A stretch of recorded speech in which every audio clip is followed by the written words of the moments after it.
नमस्कार, मेरा नाम है निखिल और आप देखना शुरू कर चुके हैं हमारा खास कार्यक्रम प्रश्न प्रदेश, जहां हम बात करते हैं यूपी से जुड़ी बड़ी खबरों की, बड़े अपडेट्स की और उठाते हैं जनता से जुड़े सवाल की बात है तो चलते हैं पश्चिमी उत्तर प्रदेश, जहां 6 जिलों में रहस्यमय वायरल फीवर ने कहर बरपा रखा है। पिछले 10 दिनों में 40 बच्चों समेत 68 लोगों की मौत हो चुकी है। जिला फिरोजाबाद इस फीवर की वजह से सबसे प्रभावित जिलों में है।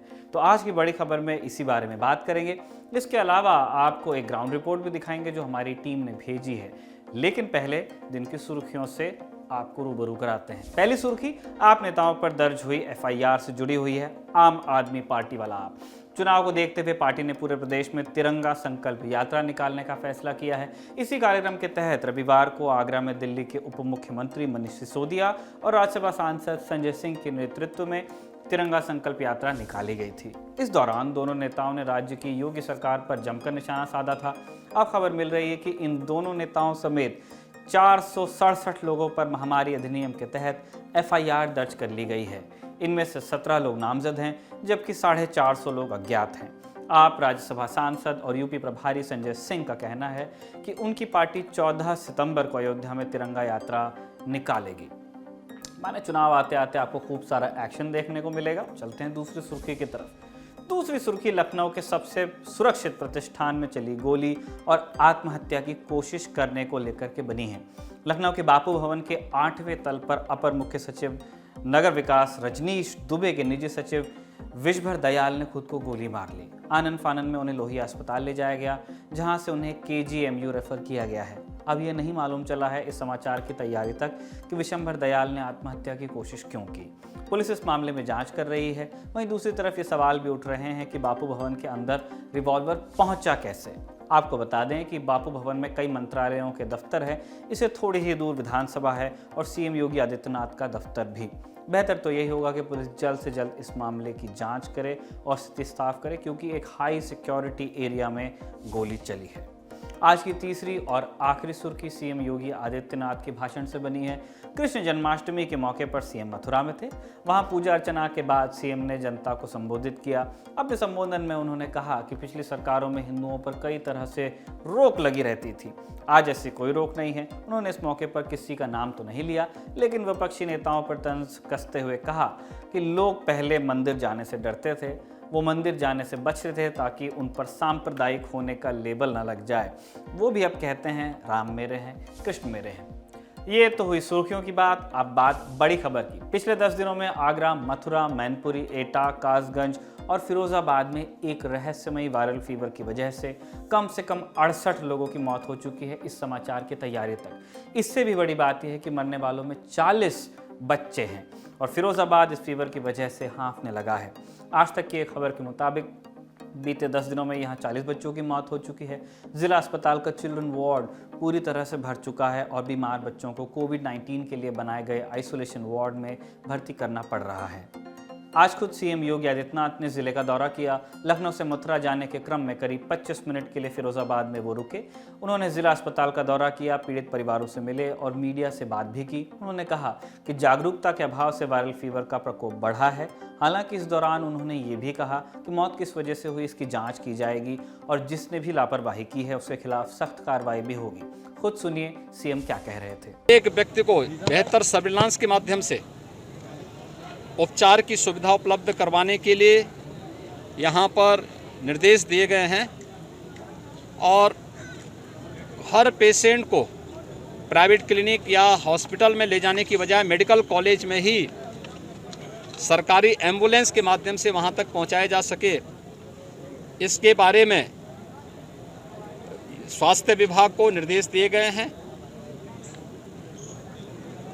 किन कारणों से इस प्रकार की स्थिति पैदा हुई है इसके बारे में भी मैंने पूरी रिपोर्ट तलब की है और प्रत्येक बच्चे को, प्रत्येक नागरिक को स्वास्थ्य की बेहतर सुविधा उपलब्ध करवाना, किन कारणों से इस प्रकार की परिस्थिति हुई है इसी को देखने के लिए मैं आज स्वयं पहले मेडिकल कॉलेज का निरीक्षण किया हूँ, वहाँ बैठक भी लिया हूँ। अभी मैं इस मोहल्ले का भी निरीक्षण करके लोगों से मिल कर के आया हूँ। आगे शासन स्तर पर न केवल उपचार से संबंधित मामले को लेकर के बल्कि इसकी तह में जा कर के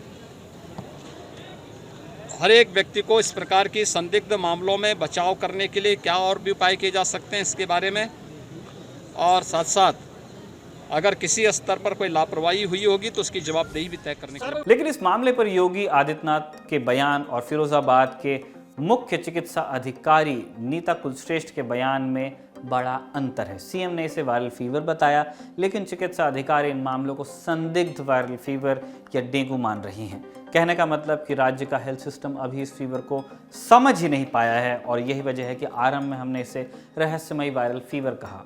जब पत्रकारों की टीम ने सीएमओ से इस बीमारी के संबंध में और इस वजह से मरने वाले बच्चों की संख्या के संबंध में बात की, सवाल किए, तो सवाल का जवाब देने से ही उन्होंने मना कर दिया।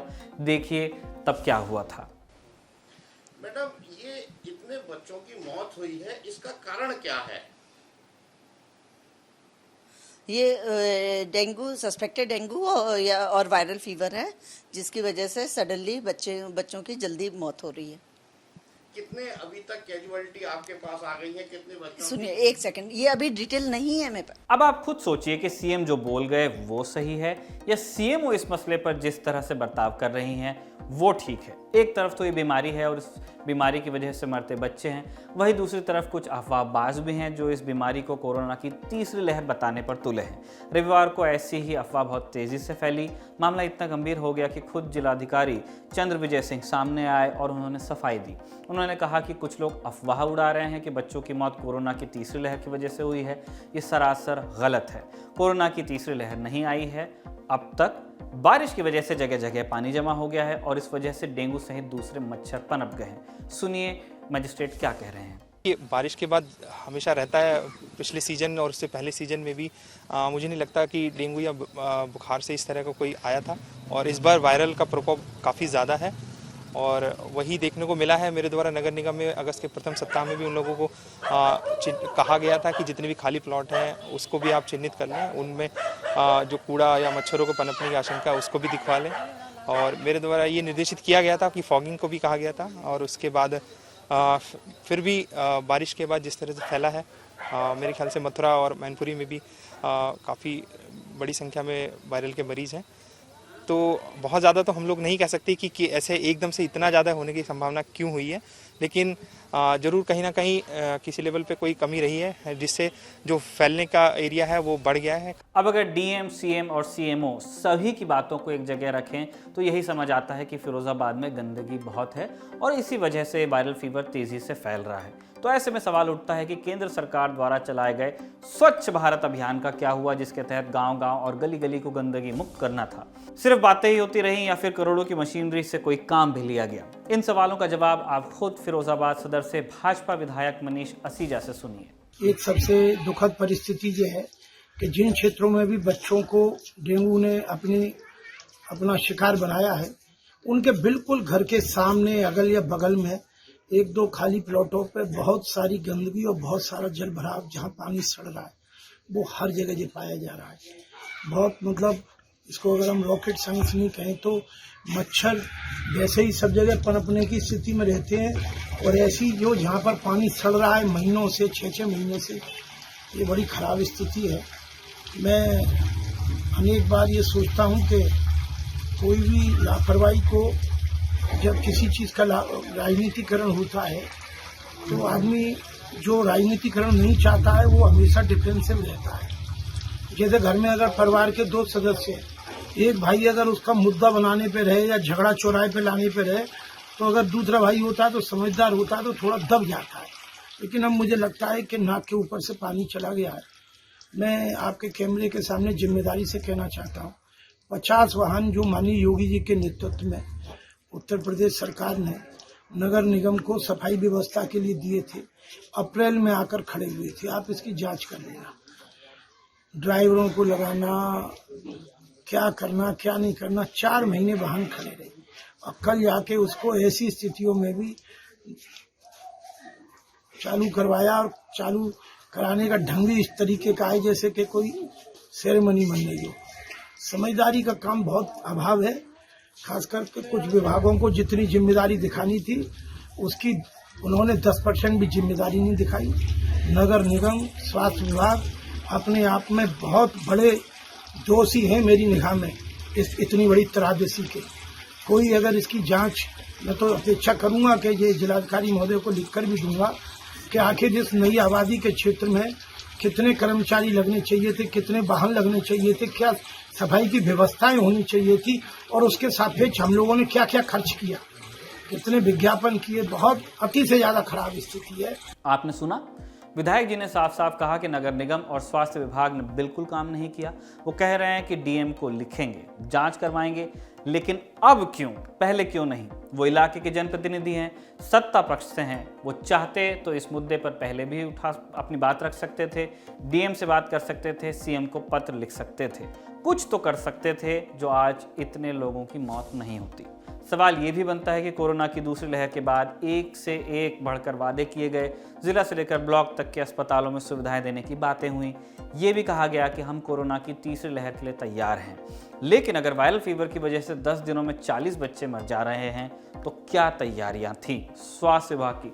सिर्फ कोरोना को लेकर के नहीं, एक होलिस्टिक पिक्चर जो आप हेल्थ सिस्टम की देखना चाहते हैं किसी सूबे में, उस पर यह सवाल है। हमने यही सारे सवाल आज तक के UP bureau chief Abhishek Kumar से पूछे, सुनिए उन्होंने क्या कहा। शायद इस सवाल उठने की वजह से ही और हालात की जो गंभीरता है उसको ही देखते हुए मुख्यमंत्री योगी आदित्यनाथ को आज जाना पड़ा है और उन्होंने जब तक ये मामला मीडिया में खुल करके पूरी तौर पर आता तब तक वो आज फिरोजाबाद पहुंच गए। लेकिन जितने दावे किए गए तीसरी लहर से निपटने की तैयारी को लेकर के कि अस्पतालों की स्थिति अच्छी है या फिर तीसरी लहर से निपटने की पूरी तैयारी है, दरअसल कहीं ना कहीं वो हवा होते जरूर दिखाई दिए। और जिस तरीके से पिछले 10 दिनों में अगर हम आधिकारिक आंकड़े की बात करें तो मुख्यमंत्री ने खुद कहा कि 31 बच्चों की मौत हुई है और कुछ बड़े लोगों की मौत हुई है, यानी कि आंकड़ा 40 के आसपास जाता है। जो विधायक हैं उन्होंने 41 का आंकड़ा दिया। वहां के जितने अस्पताल हैं वो लगभग फुल हैं।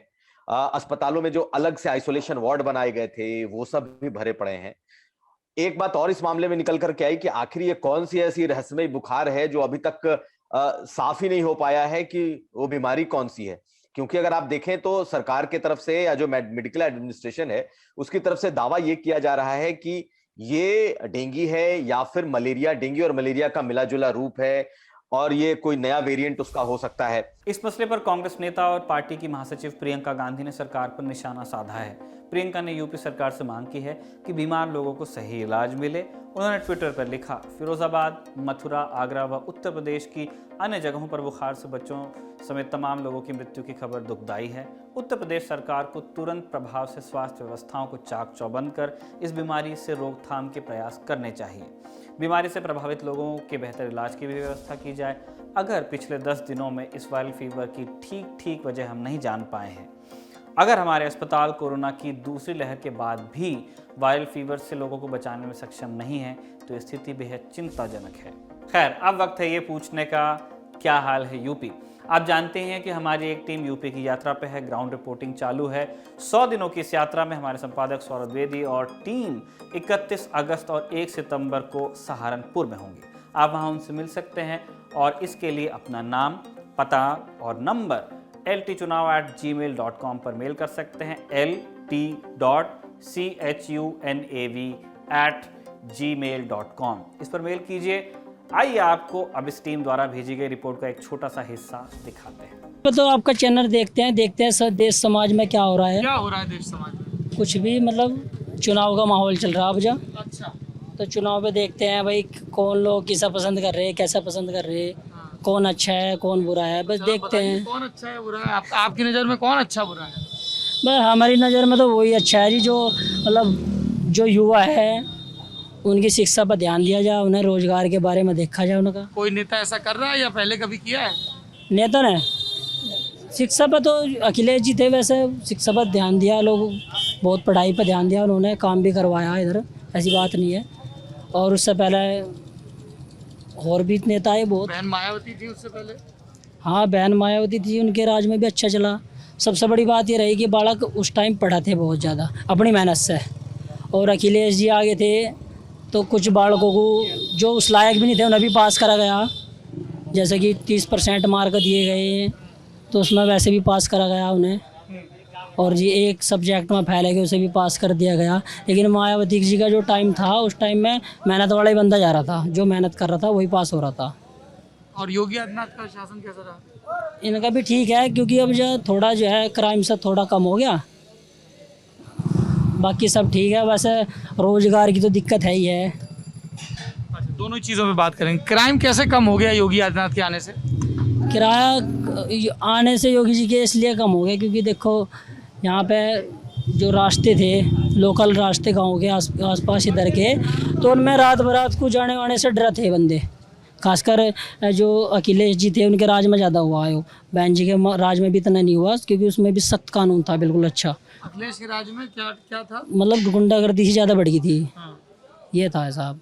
और अब जो थोड़ा कम है, रात बरात को कैसे भी चले जाएं लोग बाग। अच्छा, तो ये तो बात हो गई लॉ एंड ऑर्डर की। और रोजगार का क्या कह रहे थे आप? रोजगार तो थोड़ा कम है ही, युवा परेशान है क्योंकि पढ़े लिखे बहुत घूम रहे अभी, ना तो रोजगार मिल रहा। और जो खेती बाड़ी वाले थे वे भी दुखी हो लिए, उन्हें भी अच्छा पेमेंट नहीं मिलता। तो वे भी अब देख रहे हैं कि कोई ऐसे ही अपना दुकान वुकान करके बैठे कहीं को जो दो पैसे कमाए जा। बाकी किसान भी परेशान है और भाई जो युवा है उन्हें भी रोजगार नहीं मिल रहा। अच्छे पढ़े लिखे, मैं खुद LLB कर रखी।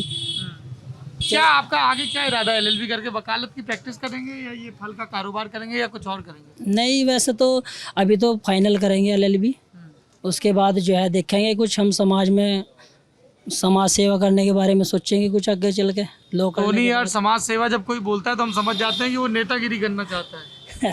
हैं? चुनाव नहीं, लड़ोगे? अगर ऐसा मौका आया तो जरूर चुनाव लड़ोगे? चुनाव लड़ेंगे आगे चल के। किस पार्टी से लड़ोगे? पार्टी से तो अभी कोई तय नहीं है, जो अच्छी लगेगी उस तक जाएंगे। अभी कौन सी अच्छी लगती है? अभी तो हम देख रहे हैं कि कौन अच्छा है कौन बुरा है, क्योंकि हमारे मतलब मेरी याद में सभी राजनीति दल हो चुके। बहन मायावती जी आ गए, अखिलेश जी आ गए, योगी जी आ गए।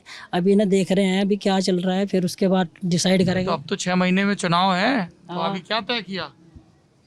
देखते हैं जो नेता यहाँ आवेगा, अच्छी बात करेगा, वोट सही देंगे। अगर आप ये पूरी रिपोर्ट देखना चाहते हैं या इस यात्रा से जुड़े रहना चाहते हैं तो YouTube पर हमारे नए नवेले चैनल लर्न टॉप यूपी को भी सब्सक्राइब कीजिए।